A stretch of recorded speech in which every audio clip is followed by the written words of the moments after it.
와 성령의 이름으로.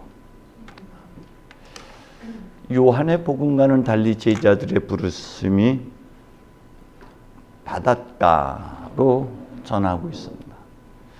특별히 마르코 복음에서 복음의 시작이라는 말은 한처음, 곧 창조의 시작이라는 의미를 담고 있습니다. 마테오나 누가복음에서는 주님의 탄생으로부터 하나님의 구원 역사가 시작되는 것으로 전하고 있는 반면에 마르코에서는 하나님의 나라는 광야의 삶에서 시작되고 있음을 전하고 있습니다. 세례 요한이 광야에서 회개하고 세례를 받아라. 그러면 죄를 용서받을 것이다 라고 선포하게 되고 그 선포에 수많은 사람들이 세례를 받게 됩니다. 주님도 우리를 위해서 세례 요한으로부터 세례를 받으시고 물에서 올라오실 때에 하늘이 갈라지며 성령이 비둘기 모양으로 당신에게 내려오는 것을 보십니다. 그리고 하늘에서 너는 내 사랑하는 아들, 내 마음에 드는 아들이다 하는 소리를 듣게 됩니다. 하늘의 나라는 그리스도가 세례를 받으실 때 하늘이 열리는 것으로부터, 하늘이 열린다는 것은 하나님의 개입이 시작되었다. 하나님께서 창조 역사를 이루게 되었다라는 의미입니다. 때문에 광야의 삶은 결코 무의미한 시간이 아닙니다. 나자렛 30년이라는 말이 있듯이 우리의 지난 여정들은 결코 무의미하거나 허무한 것이 아니라는 것이죠. 때가 되어야만 비로소 그 안에 숨겨진 것이 드러나게 됩니다. 예수께서는 세례를 받으시고 성령의 이끌림을 받아 광야로 나가시게 됩니다. 그리고 광야에서 수많은 유혹을 이겨내시고 그 첫 번째로 갈릴레아 호숫가를 지나가시다가 제자들을 부르시게 됩니다. 앞서 성경 본문에서는 요한이 잡힌 뒤에 예수께서 복음을 전파하시며 세례 요한의 시대는 이제 끝났다는 것이죠. 세례 요한까지가 율법의 시대라면은 이제 예수님께서 활동하는 시기는 복음의 시대, 새로운 시작의 시대가 열리게 되는 것을 암시하고 있습니다. 주님은 회개하고 하느님 나라가 때가 다 되어 하나님의 나라가 다가왔다. 회개하고 이 복음을 믿어라 라는 선포로부터 시작됩니다. 때가 되었다.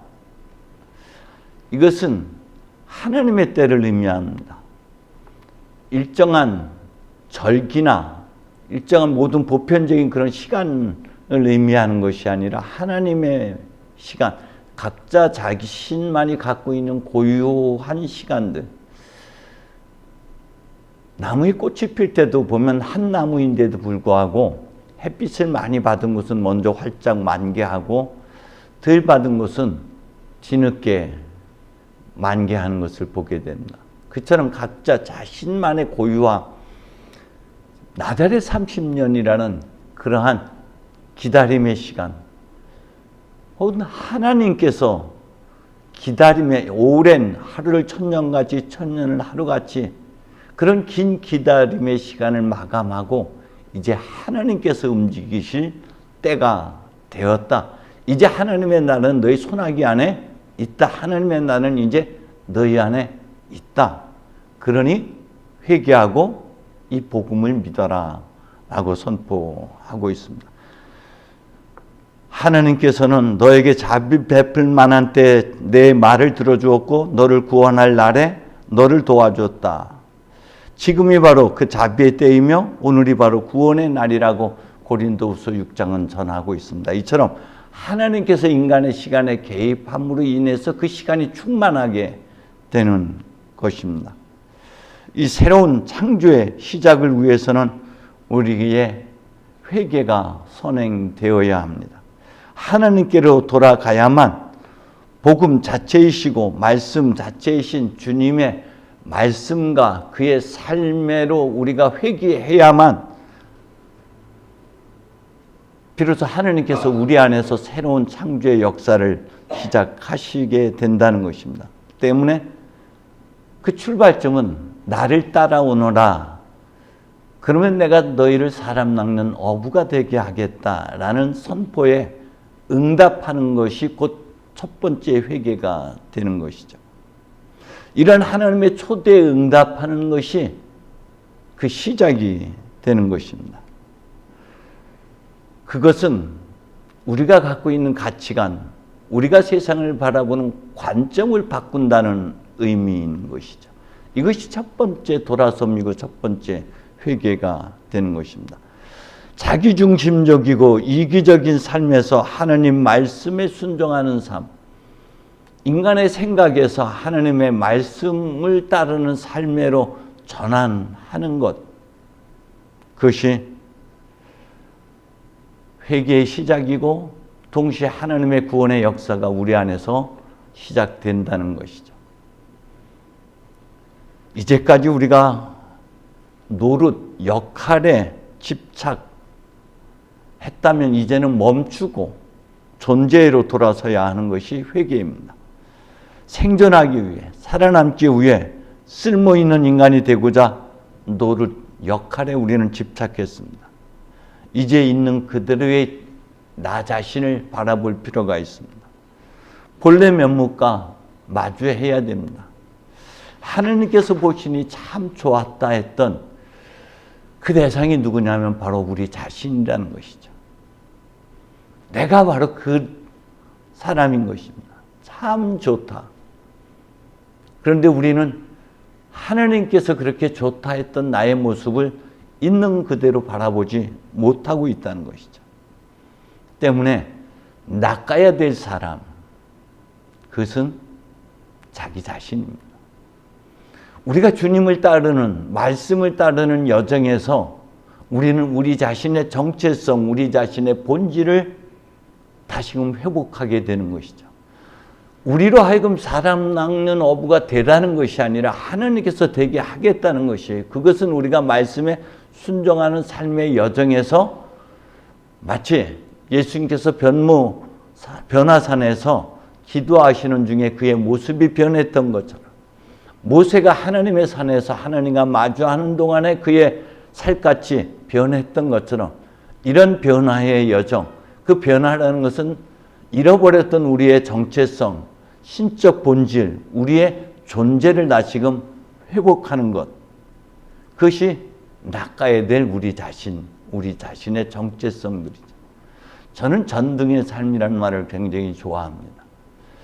그것은 뭐냐면 각자 자신만이 갖고 있는 고유한 고유성, 자신만이 갖고 있는 고유한 꽃을 피워내는 것,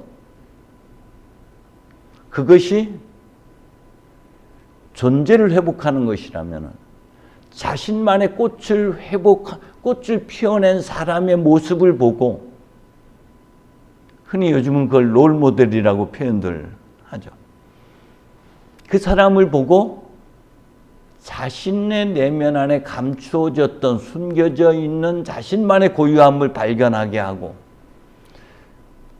그것을 꽃 피워내게 하는 삶이 저는 전등의 삶이라는 것이죠. 그렇기 때문에 주님은 와서 보라고 하십니다. 우리의 삶의 모습, 변화된 우리의 모습을 통해서 타인들에게 영향을 미치는 것, 그것이 진정한 전도인 거지. 예수 천당 불신지옥은 결코 아닌 것이죠. 우리의 모습을 보고 사람들은 뭔가 있구나. 그러면서 그의 내면의 변화의 움직임을 갖게 해주는 것. 제자들이 예수님과 함께 머무는 동안에 그들의 가치관이 바뀌어졌던 것처럼 그들이 그렇게 찾던 갈망했던 메시아를 알아차린 것처럼 우리의 모습 속에서 하나님의 영광이 드러나야 하는 것. 그것이 사람 낚는 어부의 모습입니다. 우리는 흔히 이것을 전도하는데, 타인을 구제하는 데만 사용됩니다. 우리는 세상 사람들의 변화, 우리의 조건과 여건의 변화를 기대합니다. 그러나 하나님의 관심은 거기에 있지 않고 우리 자신에게 있습니다. 우리 자신을 변화시켜서 하나님의 모습으로 다시금 재창조하는데 하나님의 뜻이 있고 하나님의 관심이 있는 것이죠. 세상의 변화에는 하나님이 집착하지 않습니다. 다만 나의 변화를 하나님은 기대하고 있습니다. 때문에 우리는 타인과 세상의 변화를 기대할 것이 아니라 나 자신의 변화를 기대해야만 합니다. 그것은 나의 의지나 노력으로 되어지는 것이 아니라 내가 주님께로 돌이키고 말씀에 순종하는 삶을 살 때 하나님께서 내 안에서 이루어지는 일이죠. 그래서 고린도후서 3장에서는 우리에게 성령께서 우리 안에서 영광스러움에서 더욱 영광스러움으로 변화시켜 가신다고 했습니다. 그 변화는 우리 내면에 있는 성령께서 하시는 몫인 것이죠. 때문에 우리는 말씀에 순종하고 우리의 생각과 우리의 의지나 우리의 고집을 내려놓는 것이 무엇보다 소중합니다. 실상 우리 내면에는 회귀 본능이 자리 잡고 있죠. 본래의 나로 돌아가고자 하는 그런 갈망, 그런 열망들이 숨겨져 있습니다. 주님은 그런 우리의 내면의 갈망을 보십니다. 호수에서 그물을 던지고 있는 어부 시몬과 그의 동생 안드레아를 보시고 야고보와 그의 동생 요한이 배에서 그물을 손질하고 있는 것을 보시고, 주님의 보심은 앞서도 지난번에도 말씀드렸던 것처럼 꿰뚫어 보심이고 너머를 보심이고 중심을 보십니다. 주님은 우리 내면의 열망, 우리 내면의 갈망, 우리 내면의 그리움, 우리의 공허함 속에서 뭔가를 그리워하는 것들을 알아차리시고 터치해 주시죠. 그 역할은 바로 주님께서 먼저 우리에게 시비를 거신다는 것이죠. 때문에 우리는 일상의 삶 속에서 어거스틴처럼 어린아이의 노래 속에서 우리가 눈에 들어오는 그 모든 존재하는 것을 통해서 책을 읽을 때 혹은 기도를 할 때, 성서를 볼 때, 다른 사람과 대화를 나눌 때, 그런 일상에서 하나님께서는 바로 그들의 소리를 통해서, 그런 모습들을 통해서 우리 내면의 공허함, 우리 내면의 갈망, 우리 내면의 그리움을 터치시킨다는 것이죠. 다만 그것을 우리가 알아차리는 일이 무엇보다 소중합니다. 때문에 ignasio의 의식 성찰 기도를 우리에게 끊임없이 권면하고 있는 것은, 하루를 돌이켜 보다 보면은 우리가 삶에 바빠서 미처 놓쳤던 주님의 방문, 미처 알아차리지 못했던 주님의 음성을 듣는 깨력도 알아차리고 다시 그 부름에 응할 수 있는 기회가 주어지기 때문에 그렇습니다. 주님의 이러한 초대의 제자들은 망설임 없이 곧바로 그물을 버리고 아버지 제베데오와 삭군과 배를 버리고 떠났다라고 표현하고 있습니다. 이러한 하나님의 부르심은 아주 급박한 것입니다. 아주 절박한 것입니다. 우리의 가치관을 바꾸는 것, 우리의 관점을 바꾸는 것 쉽지 않지만, 그들이 그 모든 것을 버리고 떠남은 두 번째 회개라고 저는 표현하고 싶습니다. 그것은 삶의 습관, 우리의 태도, 우리의 살아가는 방식을 바꾸는 것입니다. 우리가 집착하고 있는 것을 내려놓는 것이죠. 우리는 거짓자에 속아서 지금까지 살아왔습니다. 우리는 육체가 요구하는 것만을 가장 값진 것으로 생각하고 살아왔습니다. 그러나 내면에 하나님에 대한 그리움, 갈망, 영적인 것을 면면해 왔던 것이죠. 그것이 우리 안에서 꿈틀거리고 우리 안에서 간절함으로, 열정으로 숨어 있는 것입니다. 주님의 부르심에 제자들은 즉각적으로 응답했습니다. 하지만 이 부르심이라는 것은 성서 어디를 봐도 합리적인 부르심은 없었어요. 비합리적이고 무모하고 황당할 뿐입니다. 그렇기 때문에 모세의 부르심도 모세가 절망 속에서 세상과 단절하고 고립된 삶을 살아갈 때 하나님은 그런 모세를 부르셨습니다. 예레미야도 하나님께서 부르실 때 예레미야도 그래서 주저했던 것이죠. 저는 아이라서, 저는 말을 못해서. 때때로는 일터에서 일을 하는 아모스를 부르시는 장면에서, 그리고 그리스도인들을 핍박하기 위해서, 그리스도인들을 잡기 위해서 다메섹 길을 가는 그 도상 위에서 부르심을 받은 바울도 황당하기 크지 없습니다. 그들은 예상하지 못했던 것들입니다. 그러나 그것은 우리 내면에서 여전히 꿈틀거렸던 그리움이고 갈망들이었던 것이죠. 우리의 부르심도 이렇게 황당하고 무모하고 비합리적입니다. 왜냐하면 우리가 한 번도 그런 삶을 살아보지 못했기 때문에 그렇습니다. 주님은 우리에게 이렇게 말씀하십니다. 내 생각과 내 생각이 다르고 내 길과 내 길이 다르다. 새로운 기회로의 부르심이고 새로운 영지의 세계로의 부르심이기 때문에 우리가 습관대로 살던 삶에서 벗어난다는 일은 결코 합리적이지도 않은 아주 무모하고 황당하게 그지없는 일입니다. 그렇기 때문에 우리는 깊은 성찰과 더불어 용기가 필요한 것이죠. 그 부르심에 응답하기 위해서는 첫 번째는 성찰이고 두 번째는 우리의 응답을 위한 용기입니다. 이번 한 주간에도 주님 안에서 깊이 성찰하면서 이 부르심을 알아차리고 그 부르심에 응답할 때 하나님께서는 우리 안에서 새로운 창조의 역사, 구원의 역사를 이루어 가실 줄로 믿습니다. 성부와 성자와 성령의 이름으로. 아멘.